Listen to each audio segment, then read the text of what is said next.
Esto fue una enseñanza de color para que usted sepa por qué hacemos lo que hacemos. Este es uno de los salmos más maravillosos, a mí me gusta mucho, porque este salmo fue compuesto por David cuando David entraba a Jerusalén con el arca, después de haber recuperado el arca que se había perdido, cuando la gloria de Israel había caído en manos de enemigos. Usted sabe, en los tiempos de los jueces, el pueblo de Israel no tenía líderes y hacía cosas equivocadas. Cada tanto Dios levantaba un juez, un hombre de Dios, que era sacerdote y que era juez, y él trataba de componer las cosas y venía lo que se llamaba un periodo de avivamiento. Y el último fue el profeta Samuel. El profeta Samuel fue el último juez. Cuando los israelitas le pidieron a Dios un rey conforme al rey que las otras naciones tenían, Dios le dio a Saúl. Lo que le pedís a Dios, Dios te lo da. Hay que tener mucho cuidado con lo que uno pide a Dios. Hay que tener claro primeramente cuál es la voluntad de Dios y orar para que Dios revele su voluntad en nosotros y no pedir por pedir.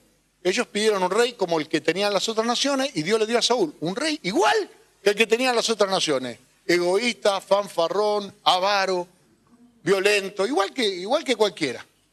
Pero luego Dios se compadeció de Israel y les dijo, les voy a dar un rey conforme a mi corazón. Y cuando les dio un rey conforme al corazón de Dios, les dio a David, un hombre adorador, un hombre que escribió gran parte de los salmos, casi yo no sé si más de la mitad de los salmos. Imagínense un hombre de guerra, un guerrero realmente, un general, pero que también tenía su tiempo privado de adoración. Un hombre que había sido ungido por el profeta y el Espíritu de Dios vino sobre él. Así como hoy el Espíritu Santo está sobre todos los que creen, porque la Biblia dice, en los posteriores tiempos derramaré de mi Espíritu sobre toda carne. Los ancianos soñarán sueños, los jóvenes tendrán visiones. Sobre mis siervos y sobre mis siervas derramaré de mi Espíritu y profetizarán. Joel capítulo 2, verso 28. Esa es la razón por la cual cuando nosotros adoramos en lenguas humanas y en lenguas angélicas. Cuando nosotros adoramos, cumplimos, o sea, se cumple en nosotros esa palabra, esa promesa de el profeta Joel. El Espíritu Santo ha sido derramado, pero sobre David estaba. Al punto tal que cuando el rey Saúl estaba endemoniado y no podía dormir por las noches, lo fueron a buscar a David y David cantaba en la habitación del rey. Y en el momento que David cantaba, el demonio que atormentaba al rey Saúl lo dejaba en libertad, no podía soportar la adoración de un ungido. ¿Por qué nosotros adoramos con unción? Porque nosotros queremos limpiar el ambiente a nuestro alrededor de toda influencia del enemigo y el diablo se siente muy incómodo cuando nosotros adoramos a Dios, cuando alabamos al Señor de corazón. Cuando sale de nuestra boca alabanza y adoración, el diablo se siente muy mal. ¿Vio que hay personas que usted dice, de este mejor no me hables? Bueno, el diablo dice, de ese no me hables. ¿Por qué? Porque es el que lo venció en la cruz, es el que lo humilló públicamente. Y este salmo trata de eso, y es un salmo escrito por David, cuando él, después de que el arca había sido llevada por los enemigos, la historia es que cuando los enemigos de Israel se llevaron el arca se defendía sola. La metieron en un lugar donde tenían guardados los ídolos y a la mañana cuando iban los ídolos estaban caídos. Y iban al día siguiente y paraban al ídolo de vuelta y cuando aparte estaba caído y roto, sin la cabeza, sin las manos, el arca se defendía. Y se empezaron a enfermar y empezaron a tener tumores y cosas así por deshonrar el arca del pacto de Dios. Y se pegaron un julepe tan grande que agarraron el arca, la metieron en un carro con un buey y la mandaron. Y el arca por ahí venía sola. ¿Y sabe para dónde agarró el buey? Para Israel. Porque el buey sabe dónde adorar a Dios. El problema es que el hombre a veces no sabe que tiene que adorar a Dios. Hay animales más inteligentes que algunos hombres. Dele a un chancho un vaso de leche y un cigarrillo a ver qué elige. ¿Me comprende? para elegir el vaso de leche. ¿Por qué? Porque hay un poco más inteligente por ahí que algún otro. Hay un burro que lo corrigió un profeta. El profeta no tenía esa noción de a dónde estaba yendo y el burro le dijo, ¿no te das cuenta? Che, que lo hizo hablar. Pero bueno, no es el tema de hoy. Entonces, el arca, David la primera vez, cuando la vio venir con un carro, con caballo, no agarró la Biblia, no agarró el libro de la ley y dijo, bueno, vamos a llevarla a Jerusalén, que es el lugar donde tiene que estar. Y preparó un santuario, preparó un lugar para llevar el arca, lo que se llama el tabernáculo de David. Cuando usted lee ahí en Amós 9:11, el tabernáculo de David, es porque es distinto del tabernáculo de Moisés. El de Moisés era un tabernáculo para ritual. El de David era un tabernáculo de adoración, tenía un solo, era monoambiente. Era el tabernáculo y el arca, y entonces solamente se entraba a adorar. Y lo puso en el monte de Sión, lo puso en el lugar más alto, para que todo Israel supiera que el centro de la vida pública, el centro de todas las cosas, es la adoración al Señor. Durante ese tiempo Israel fue la primera potencia del mundo.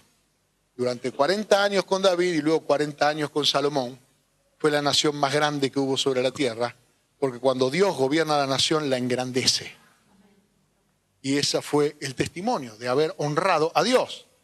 Pero claro, cuando traían el arca del pacto en un carro con un buey, como Dios no había mandado, empezó a sacudirse. Y al sacudirse, el arca se estaba por caer. Le estoy contando aceleradamente como 50.000 capítulos de la Biblia. El arca se caía. Y un sacerdote, un levita, que debía saber que el arca no se podía tocar con la mano, para evitar que él se sintió más santo que la tierra, digamos, ¿no? Aunque él fue tomado de la tierra y fue creado. Y quiso parar el arca con la mano y murió en el acto. Porque el arca no permite, la santidad de Dios no permite, no tiene contacto con el pecado, no tiene contacto con el pecador. ¿Me comprende? El arca se llevaba con unas barras, tenía unos anillos y lo llevaban los levitas sobre sus hombros. Nadie tocaba el arca. Le ponían la barra, levantaban sobre el hombro y así lo llevaban hasta el lugar donde luego lo depositaban, sacaban la barra un poquito y lo dejaban ahí. Nadie tocaba el arca del Señor. ¿Me comprende? Y entonces Usa se llamaba que era, para colmo, era amigo de David. Y David dijo, algo mal hicimos, y realmente se puso mal. Dijo, no, creo que no estamos en condiciones de llevar el arca de la presencia de Dios a Jerusalén. Somos un pueblo muy rebelde, no hemos leído la palabra. Entonces se la encomendaron a un siervo que se llamaba Obed-edom. Obed, de donde vienen los obedientes. ¿Sí? Obed-edom, un hombre que llevó el arca a su casa, la cuidó, y todo en la casa de Obed-edom era bendecido. Mientras la presencia de Dios estaba ahí, todo funcionaba bien. Cuenta la Biblia que los hijos de Obed-edom estaban sanos, que a él le iban bien todas sus cosas, porque donde la presencia de Dios está, la bendición de Dios está. Donde Dios es tratado con respeto, Él trata con amor. Donde hay temor de Dios, Dios manifiesta su naturaleza, Dios es un Dios de amor, y bendijo la casa de Obed-edom, de tal manera que se dieron cuenta de que Obed-edom andaba bendecido. O sea, la gente decía, ¿qué le pasa? Este está cada día mejor, qué bien que le va. Y David dijo, me parece que es el momento de llevar el arca al monte de Sión. Y este es el momento en que él escribe este salmo. Dice que David estaba tan contento que leyeron la palabra, se pusieron las pilas, y dijeron, vamos a llevarlo como corresponde, vamos a adorar a Dios como corresponde. Y David, daban 3 pasos y ofrecía un sacrificio. Daban 5 pasos, o sea, fue una gratitud y una devoción al Señor por todo el camino. Y para esta ocasión, David escribió este salmo. También le escribió una canción, porque cuando uno está enamorado, escribe canciones. Amén. Y David le escribió esta canción. Yo tenía un amigo que me decía, mi hermana se volvió loca, dice, porque, no sé, dice, le canta canciones a Dios. Le digo, yo creo en Dios, pero esa está una fanática. Le digo, no. Le digo, tu hermana ama al Señor, vos creés. pero ella lo ama. Entonces, por eso ella le entrega su corazón y le canta canciones. Y no se volvió loca. Dios es real, Dios es personal. Amén. De Jehová la tierra y su plenitud, el mundo y los que en él habitan. Porque él la fundó sobre los mares y la afirmó sobre los ríos. ¿Quién subirá al monte de Jehová y quién estará en su lugar santo? Recuerde lo que había pasado. El limpio de manos y el puro de corazón, el que no ha elevado su alma a cosas vanas, ni jurado con engaño, él recibirá bendición de Jehová y justicia del Dios de salvación. Tal es la generación de los que le buscan, de los que buscan tu rostro, oh Dios de Jacob. Alzad, oh puertas, vuestras cabezas, y alzaos vosotras, puertas eternas, y entrará el Rey de Gloria. ¿Quién es este Rey de Gloria? El Señor, el fuerte y valiente, el Señor, el poderoso en batalla. Alzad, oh puertas, vuestras cabezas, y alzaos vosotras, puertas eternas, y entrará el Rey de Gloria. ¿Quién es el Rey de Gloria? Jehová de los ejércitos, Él es el Rey de Gloria. El Señor es el Rey de Gloria. Bueno, vamos a tratar de entender lo que el Espíritu Santo puso en el corazón de David. En primer lugar, hermano querido, todo bicho que camina es del Señor. De Jehová es la tierra y su plenitud y todos los que en ella habitan. Usted lo quiera o no lo quiera, lo respete o no lo respete, lo ame o lo odie, usted pertenece al Señor. Él es el Señor de todo lo que respira. Él es el Señor de todo lo que se mueve. De Dios es la tierra y su plenitud, completita, completita. No hay nación que no pertenezca al Señor. No hay hombre, no hay mujer, no hay niño, no hay anciano, no hay animal, no hay árbol que no pertenezca al Señor. Todo es del Señor porque todo fue creado por medio de Él y para Él. Por lo tanto, sáquese de la cabeza que usted le puede dar algo a aquel que ya lo tiene todo. Uno de los problemas más grandes del hombre para poder vencer su falta de temor de Dios, su falta de relación con Dios, es que tiene miedo de que Dios le vaya a pedir algo. No, porque hay que dejar muchas cosas, porque hay muchas cosas negativas, que hay que hacer esto. Algunos dicen, hay prejuicio, vio que hay mucho prejuicio. Ayer hablaba con un hermano, así como hay prejuicio con los evangélicos, hay prejuicio con todo. Al católico, y no, los curas son pedófilos, esto, el otro. El rabino, no, los judíos son avaros, hay prejuicio. Los musulmanes son terroristas, asesinos. Los evangélicos te piden el diezmo. Todo hay prejuicio para todo. ¿Me comprende? No es que, sí, a nosotros nos juzgan mal. No. El hombre juzga al hombre siempre como si él fuera una raza superior. El hombre mira al hombre desde la posición de Dios. Y esa es la razón por la cual no se convierte.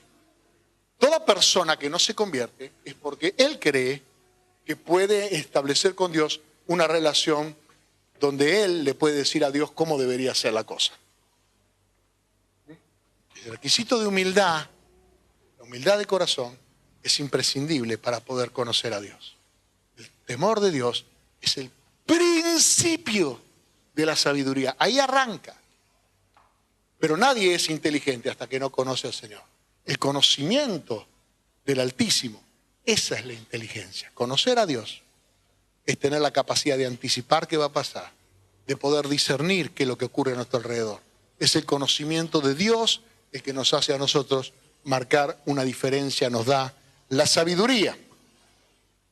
Reyes, príncipes, gobernadores, sea que sean físicos o que sean espirituales, todos pertenecen al Señor. Todo es por Él, por medio de Él y para Él. Imagínense que alguien va de visita a su casa y toma de la repisa un jarrón y le dice, aquí está mi regalo, yo te lo doy. Dice, pero pará, eso sí era mío. O le corta las flores de su jardín, va a su jardín con una tijera, le corta las flores de su jardín, hace un ramo y dice, mira lo que te traje. Dice, pero pará, esto ya era mío. Esa es la verdadera situación de aquel que cree que le está dando algo a Dios, cuando a Dios ya le pertenece. Lo único que hacemos nosotros, cuando nos despojamos de algo, de nuestra administración, para dejarlo en la mano de Dios, es reconocerlo. Simplemente reconocer que Dios es dueño de todo. Y que Él es el que provee, y que Él es el que bendice, que Él es el que te da el aire que respirás, que Él es el que te da la salud, que Él es el que te dio la inteligencia, que Él es el que te dio la fuerza, que Él es el que te creó y que antes de la fundación del mundo ya pensó para diseñarte, para hacerte conforme a su voluntad. Y Dios es tan creativo que nos hizo a todos distintos. Ni los mellizos más iguales son iguales.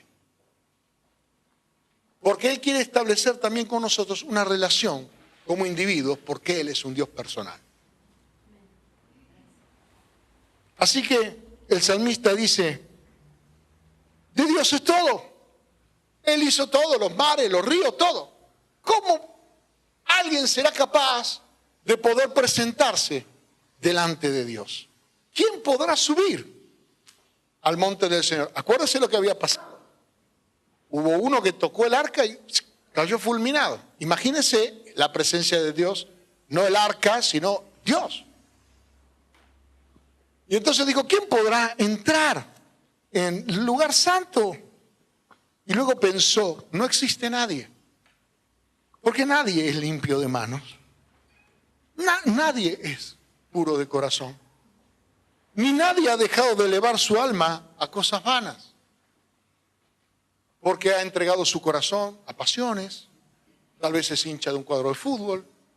Tal vez está enamorado le rinde culto a algún género musical. Mire, yo pensaba el otro día en la música, ¿no es cierto? Y se le llaman cultores, aquellos que son cultores de un género musical. Sí le rinden culto. A los que les gusta el rock and roll, ¿cuántas canciones se han escrito al propio rock and roll? Es como rendirle un tributo. Al que le gusta el folclore, se han escrito canciones a la chacarera, chacareras que le han escrito a la chacarera. ¿Me comprende? Es verdad, es verdad. Y le han rendido culto a cosas creadas por encima del culto que nosotros debemos rendirle al Creador de todas las cosas. Han cambiado, dice el apóstol Pablo, escribe en Romanos, la ira de Dios, Dios se enoja en el cielo contra todo hombre que con su injusticia detiene la verdad. Es si pone un obstáculo a la verdad, cambiando las cosas creadas, en lugar de rindiéndole culto a las cosas creadas, en lugar del Creador. Lo ha leído, está en Romanos 1:8. Dios se enoja con la torpeza de pensar que las cosas creadas pueden ser más importantes que el Creador. Jesús dijo, muchachos, ¿quién le dio a ustedes el cuerpo? No se preocupen por vestirlo, porque el que le dio el cuerpo no le va a dar el vestido. No se preocupen por qué van a comer, porque el que le dio el cuerpo no le va a dar de comer a ese cuerpo. ¿Qué es más importante? Lo que Él te dio que lo que hoy te falta, pero vos estás pensando en lo que te falta y no estás dando gloria a Dios por lo que te dio. ¿Me comprende? ¿O no? ¿Ahí? Amén. Entonces, como este es el Salmo 24, y no es casualidad que sea el Salmo 24, yo quiero hablar de 24 hombres que están en la presencia de Dios. Apocalipsis capítulo, los que lograron subir al Monte Santo. Cuando usted lee Apocalipsis, capítulo 4, el capítulo 5 de Apocalipsis, Apocalipsis significa revelación. Es decir, el velo está corrido.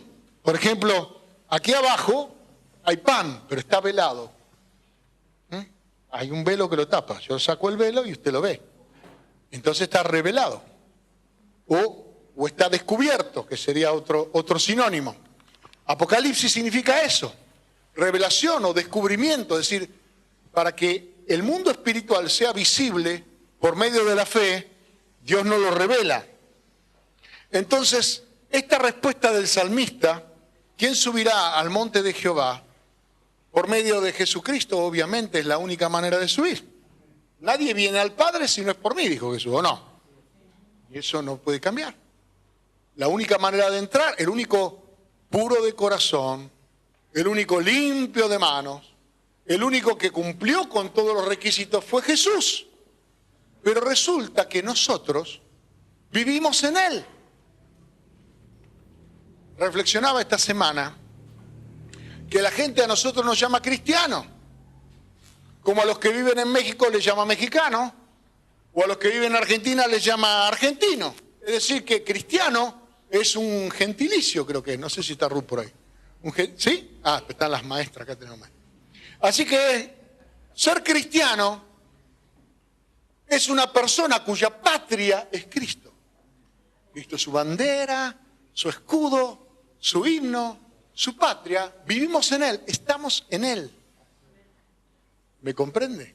Por eso somos cristianos. Amén. Qué bueno que me entiende, que me explico. Bueno, no es tan fácil. Entonces, en este libro de Apocalipsis, el apóstol Juan tiene un momento en el cual él ve el trono de Dios, para que usted comprenda, y cuál es la verdadera adoración que Dios recibe en el cielo. Nosotros muchas veces al adorar aquí en la tierra imitamos cuestiones de la tierra. Muchas veces nos han enseñado los grandes sabiondos de la adoración y de la alabanza, los que ponen instituto y se peinan como si fueran un tiburón, te dicen, en la cancha se grita y hay que gritar en la iglesia igual que en la cancha. ¿Quién dijo que la cancha es un lugar de adoración? Está bien que si usted grita en la cancha y después se hace el tímido en la iglesia, es un cara dura, digamos, es un hipócrita. ¿Ok? Pero eso no significa que el modelo de adoración sea esta barra bullanguera, ¿me comprende? No es ese. El modelo perfecto de la adoración es el trono de Dios. Es lo que Moisés vio cuando Dios lo hizo subir al monte. Por eso hizo el tabernáculo y el templo con el modelo que él vio. Y cuando usted lee Apocalipsis capítulo 4 y capítulo 5, usted identifica todos los elementos que Moisés replicó en el tabernáculo y en el templo, y son los mismos que aparecen aquí, con una diferencia extraordinaria. No una diferencia así nomás, extraordinaria. Cuando el profeta Isaías, capítulo 6 del libro de Isaías, sube también, tiene una visión, una revelación del trono de Dios. Él ve el trono de Dios y ve los querubines, él ve los ángeles de Dios, pero él no ve a ningún ser humano en ese lugar. Pero cuando Juan va a los cielos, él es llevado a los cielos, él ve que hay hombres en ese lugar, que se llaman los 24 ancianos. Amén, de eso le quiero hablar. Mire, dice, después de esto, capítulo 4, miré y aquí una puerta abierta en el cielo, la primera voz que oí como de trompeta hablando conmigo, dijo, sube acá y yo te mostraré las cosas que sucederán después de esta. Y al instante, yo estaba en el Espíritu. Y he aquí un trono establecido en el cielo y en el trono uno sentado. Mira, hermano, un grave error que nosotros tenemos que nos han enseñado los cultores de la alabanza y la adoración como cultores, digamos, de Dios, pero han hecho un culto de la alabanza y de la adoración, es el error de pensar que nosotros tenemos que hacer algo para que Dios venga aquí, a este lugar. Que nosotros, y el pastor, mira, cantate 2 coritos y si la presencia de Dios no viene, te bajo de ahí arriba. Como si nosotros fuéramos responsables. Ahora, eso parte de errores teológicos gravísimos. En primer lugar, ¿cómo puede algo más pequeño contener a algo más grande? Es imposible. ¿Cómo algo infinito puede ser contenido por un lugar? Dios está en todas partes. El problema es nuestra falta de conciencia de la presencia de Dios, porque somos conscientes de la carne. Somos conscientes de lo que vemos, de lo que nos rodea, de lo que tocamos. Somos conscientes de las emociones y no somos conscientes de Dios que está aquí. Cuando usted lee el libro de Isaías y lee el libro de Apocalipsis, todo el tiempo hay adoración en el cielo. 600 años de diferencia tal vez entre el libro de Isaías y el libro de Apocalipsis, y ahí están los querubines cantando la misma. Santo, santo, santo es el Señor, su gloria llena la tierra. ¿Ustedes creen que ellos cantan para que la presencia de Dios venga? No, ellos cantan porque la presencia de Dios está ahí. Y son conscientes de la santidad de Dios y por eso cantan, no para que Dios venga, porque Dios ya está ahí. Y cuando nosotros cantamos, el problema es que nuestra conciencia tiene que doblegarse ante la realidad de la presencia del Dios invisible, ante la fe en un Dios omnipotente que ha prometido estar donde se reúne su pueblo. Hay mitos y leyendas evangélicos. Por ejemplo, toman el Salmo 22 y dicen, Dios habita en la alabanza de su pueblo. Entonces, si la alabanza del pueblo de Dios es poca, Dios vive mal, porque vive en un lugar muy estrecho. Cuando en realidad lo que el Espíritu de Dios dice en el Salmo 22 es que Dios está habituado a la alabanza. Que el ambiente natural de Dios es la alabanza. Él es el hábitat de Dios es la alabanza. Él está habituado a ser alabado. Es decir, que cuando usted alaba a Dios, Dios no se agranda, porque no hay nadie más grande que Él. ¿Comprende? Ni tampoco cuando le falta la alabanza, Dios se deprime. Ay, estos hermanos que no cantan, que desafinan, en alguna iglesia que yo voy. Nada que ver. Ni Dios está hambriento ni sediento de alabanza, porque Dios no necesita nada, porque Él se sustenta a sí mismo. Ni Dios le dice a los ángeles, como dijo un imaginativo adorador, que le dice a los ángeles, shh, cállense que me está adorando. Mentira. ¿Por qué inventar fábulas? Que Dios viene y entonces deja el cielo vacío y viene a la tierra, porque acá cantamos bien. Todo falso, todo trucho, todo para emocionarte. Ahora es bueno emocionarse, porque es emocionante el Señor.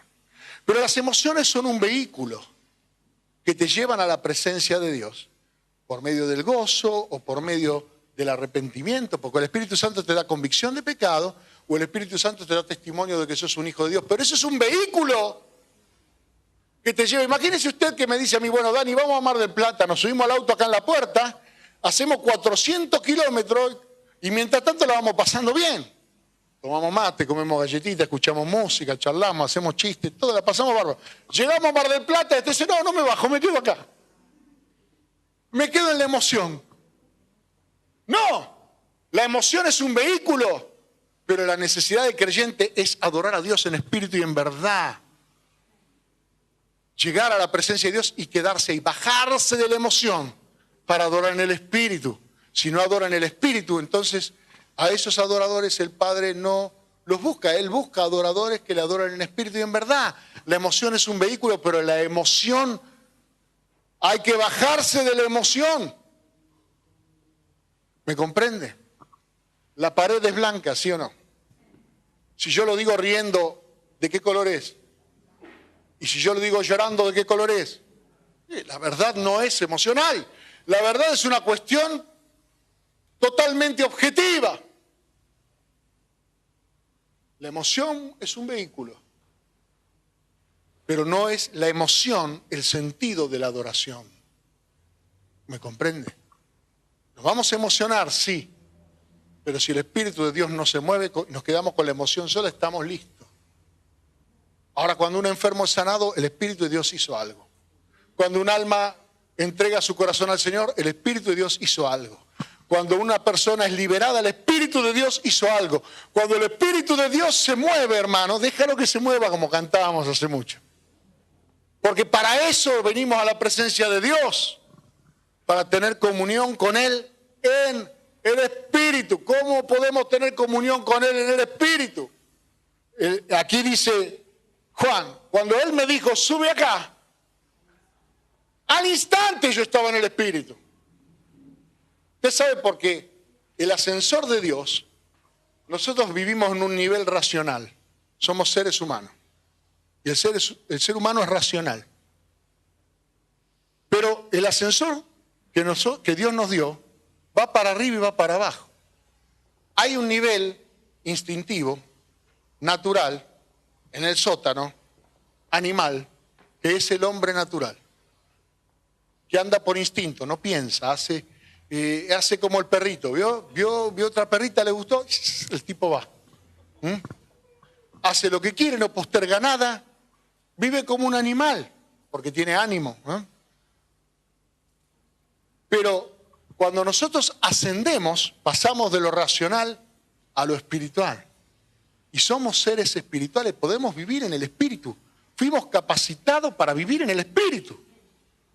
¿Por qué vivir en el sótano cuando podemos vivir en las alturas? El salmista decía, Dios hace mis pies como la gacela. Yo ando por arriba de las cosas. Yo ando en las alturas. Dios me hace andar en las alturas.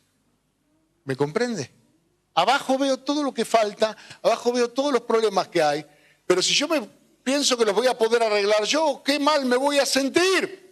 Sin embargo, Dios me da la agilidad de subir en mi espíritu y andar en las alturas. Y decir, esto para Dios es un juego de niños.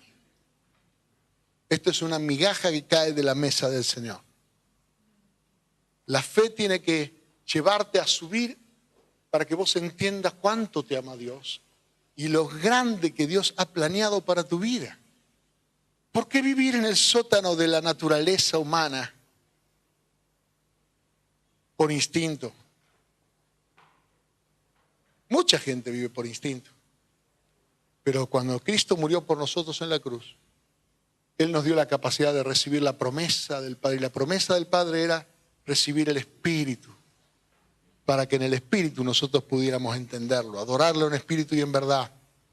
¿Me comprende? Dice que ahí en los cielos,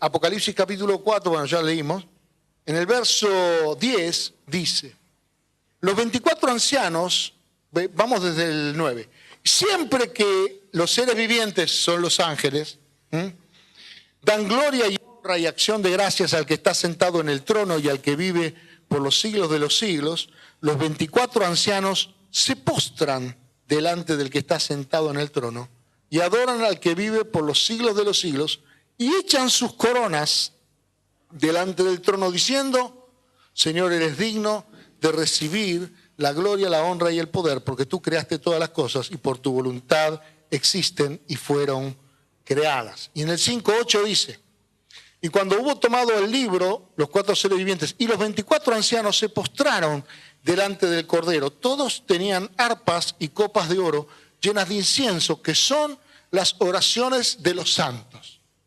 Acá tenemos 2 pasajes que te ilustran qué clase de personas son. En primer lugar, son ancianos, es decir, que son gente madura. Hermano, hay que madurar para poder tener una relación, comunión con Dios. No se puede quedar en la infancia espiritual. No se puede quedar en los palotes, en el ABC. Hay que madurar. Para ser un anciano hay que madurar. Porque obviamente cuando uno es inmaduro tiene ciclos de me caigo y me levanto, camina 2 pasos, se cae, gatea, se levanta, se para.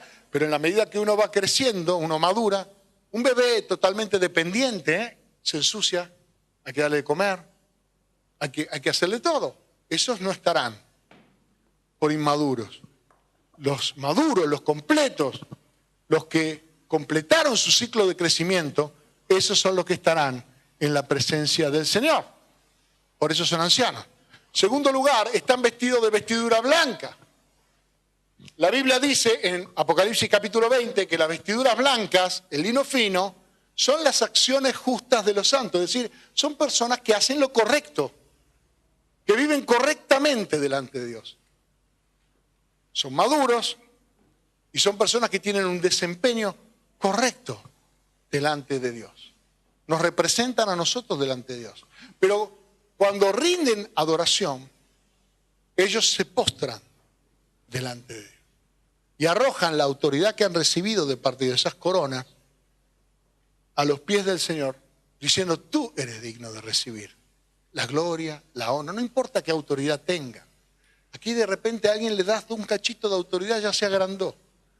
Si es diácono, si es pastor, si es jefe en el trabajo, lo que sea, el tipo ya saca pecho así y cree que él ya es un grande, que ya es un grosso. ¿Me comprende? Pero para poder tener comunión con Dios, para poder estar en la presencia del Señor, para poder subir al monte del Señor, es necesario humillarse delante de Dios. ¿Con qué me presentaré delante de Dios?, decía uno de los profetas de Dios. 10.000 ríos de aceite. Ofreceré víctimas, ¿no? ¿Qué es lo que Dios pide? Amar la justicia, amar la misericordia, humillarte delante, hacer misericordia y humillarte delante de Dios. Así que una de las cosas que tenemos que aprender en esta tierra es la humildad.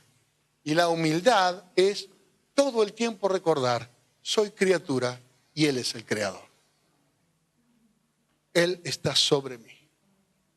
El Espíritu de Dios debe estar sobre nosotros. Debe gobernar nuestra vida. Y dice que ellos tenían arpas, por lo tanto, evidentemente eran músicos. No creo que la tuvieran de pinta. Es decir, que la vida de un adorador, la vida de alguien que adora al Señor, es agradable delante del Señor. Que también en tu corazón des lugar a la adoración. Y ellos tenían copas de oro, dice, con las oraciones de los santos, es decir, que son gente de intercesión. Es decir, que un hombre rendido delante del Señor es una persona madura, que hace lo correcto, con sus vestiduras blancas, que tiene un corazón dispuesto a rendirle adoración, a humillarse delante de Dios, pero que también es una persona de oración, una persona capaz de interceder por las necesidades de los demás. Amén. Ahora, esta es la gente que está en la presencia de Dios. Hay un párrafo aquí donde el apóstol Juan tiene una duda, porque se presenta en el cielo una necesidad y todos dicen: no hay nadie que sea capaz de abrir una escritura que contiene los juicios de Dios para la tierra. Esto tómelo como una nota al pie. Y Juan estaba preocupado, dice, porque no habían encontrado ninguno, pero esos 24 sabían quién era capaz de hacerlo. Es decir, que también tienen sabiduría. Ellos también saben cuál es el plan de Dios. Dijo: ¿saben quién puede abrir eso? El Cordero que fue inmolado desde antes de la fundación del mundo. Él puede hacer los juicios de Dios. Amén. Y termino con esto.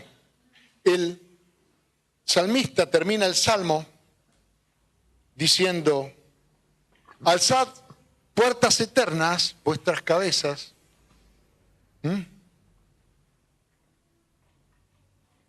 Y entrará el Rey de Gloria. Ahora, no puede haber una puerta eterna que no esté colocada en un marco eterno, que no esté ubicado en una pared eterna de alguna casa eterna, y la única ciudad eterna es Jerusalén. Así que aquí está hablando de las puertas de la Jerusalén eterna, la Jerusalén que viene del cielo. ¿Me comprende? Pero como el salmista está entrando con el arca a la ciudad de Jerusalén de la tierra, él está viendo por fe la Jerusalén del cielo, donde Cristo entró en victoria después de haber resucitado, llevando cautiva la cautividad y dando dones a los hombres. O sea, David en el espíritu no solamente está viendo su entrada triunfal, su esposa Mical, cuenta la Biblia, que cuando escuchó cantar este salmo, lo acusó a David de proclamarse a sí mismo el Rey de Gloria. Ella no entendió que estaba hablando de Jesucristo, el Rey de Gloria. ¿Me comprende? Pero David, por la fe, dijo, así como yo entro hoy, así como el Espíritu Santo me ha revelado, Cristo entrará triunfante en la Jerusalén del cielo, el primer ciudadano de la ciudad celestial, ¿me comprende? El Rey de Reyes y el Señor de Señores, a preparar morada para nosotros. Yo voy a preparar morada para vosotros, dijo el Señor, para que donde yo esté, ustedes también estén. En el mundo tendréis aflicción, pero confiad, yo he vencido al mundo. Ese es el Rey de Gloria que se levanta en majestad. Ahora, hermano, antes de tomar la cena por el Señor, del Señor, digo, en el verso 6 del Salmo dice, tal es la generación de los que le buscan, de los que buscan tu rostro, oh Dios de Jacob. Es decir, de esa naturaleza son los nacidos de nuevo. Tal es la generación de los que buscan. Alguno dice, bueno, pero Dios me vino a buscar a mí. Sí, Dios te vino a buscar. Pero ¿sabe por qué mucha gente vive en una mediocridad y no alcanza todo lo que Dios tiene planeado?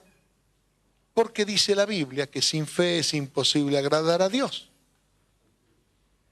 Porque aquel que se acerca a Dios, Hebreos capítulo 11, verso 6, en primer lugar, debe creer que hay un Dios. Y ahí me dicen todos, hasta aquí llegamos todos. Todos. ¿Está ahí Hebreos 11, 6? Pero ¿a quién le da premio Dios? Es galardonador de los que le buscan. Por eso debemos buscar a Dios para conseguir el premio. No que el premio lo ganamos nosotros, el premio lo conquistó Jesús. Pero Él nos ha hecho coherederos. Y si nosotros lo buscamos, entonces nuestra vida tiene premio. ¿Cuál es el premio del Señor? La vida eterna. ¿Cuál es el premio del Señor? La llenura del Espíritu Santo.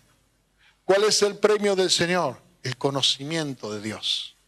¿Cuál es el premio del Señor? Su oído atento a la oración de sus santos. ¿Cuál es el premio del Señor? El perdón de los pecados, la sanidad del cuerpo, la libertad del cautivo, la bendición de Dios que enriquece y no añada tristeza. ¿Cuál es el premio de Dios? Sentarnos con Él en los lugares celestiales. Como dice en Efesios capítulo 1 y 2. Sentados juntamente con Él en un trono de autoridad. Porque debajo de sus pies serán puestos por estrado todos sus enemigos. ¿Me comprende? Y como estamos en Él, tus enemigos son sus enemigos.